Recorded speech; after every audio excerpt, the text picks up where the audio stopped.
Start. जय माता दी।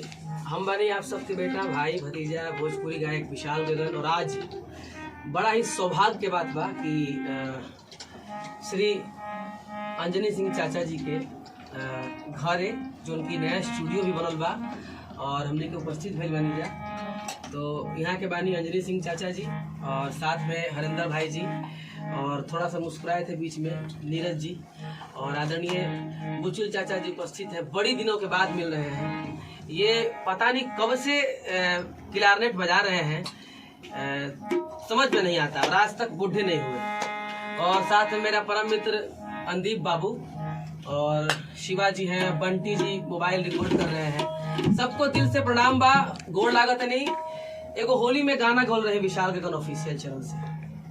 छोटा सा भाव बा, बस मन के लगे तनी सबके जुटल बनी जा तो कुछ आप सबके सुना दी जा।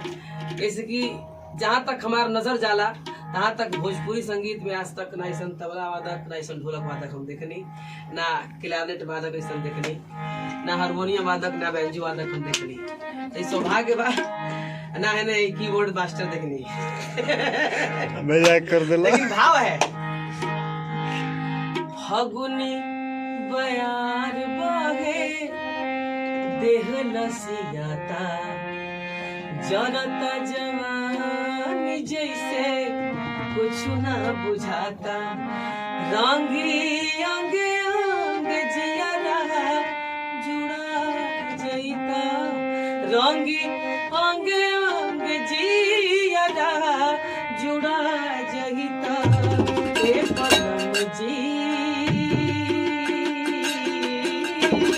आ जईता, ए सजन जी आ जईता। फगुनी बयान बहे देह लसियाता जरता जवानी जैसे कुछ ना बुझाता। रंगी अंगे अंगे जियारा जुड़ा जईता, रंगी अंगे अंगे जियारा जुड़ा जईता। ए पलम जी आ जईता, ए पलम आ जईता। अच्छा लगी तो निहोरा बाप सबसे कि ज्यादा से ज्यादा शेयर करें। बस ये आप सबसे आशीर्वाद चाहिए और सभी कलाकार से ये विनती बा अच्छा गाइए और मिल के रहिए। आ जईता, ए पलम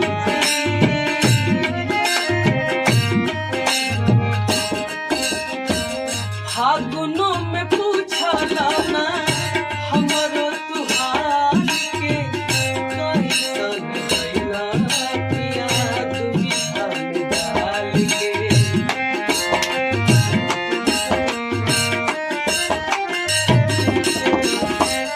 फागुनों में पूछला ना हमरो तुहार के कैसन गइला पिया दुविधा में डाल के।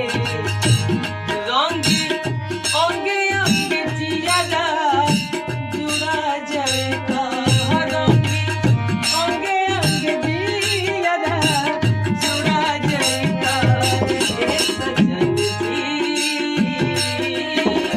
आ जईता, ए परम जी आ जईता, ए परम जी आ जईता। ए सजन जी आ जईता, ए बलम जी आ जईता। जय माता दी। कुछ गलती हुई तो माफ करब। सब है कलाकार की जिंदगी बस सीखेगा बा। जय हिंद, जय भारत, जय हो भोजपुरी।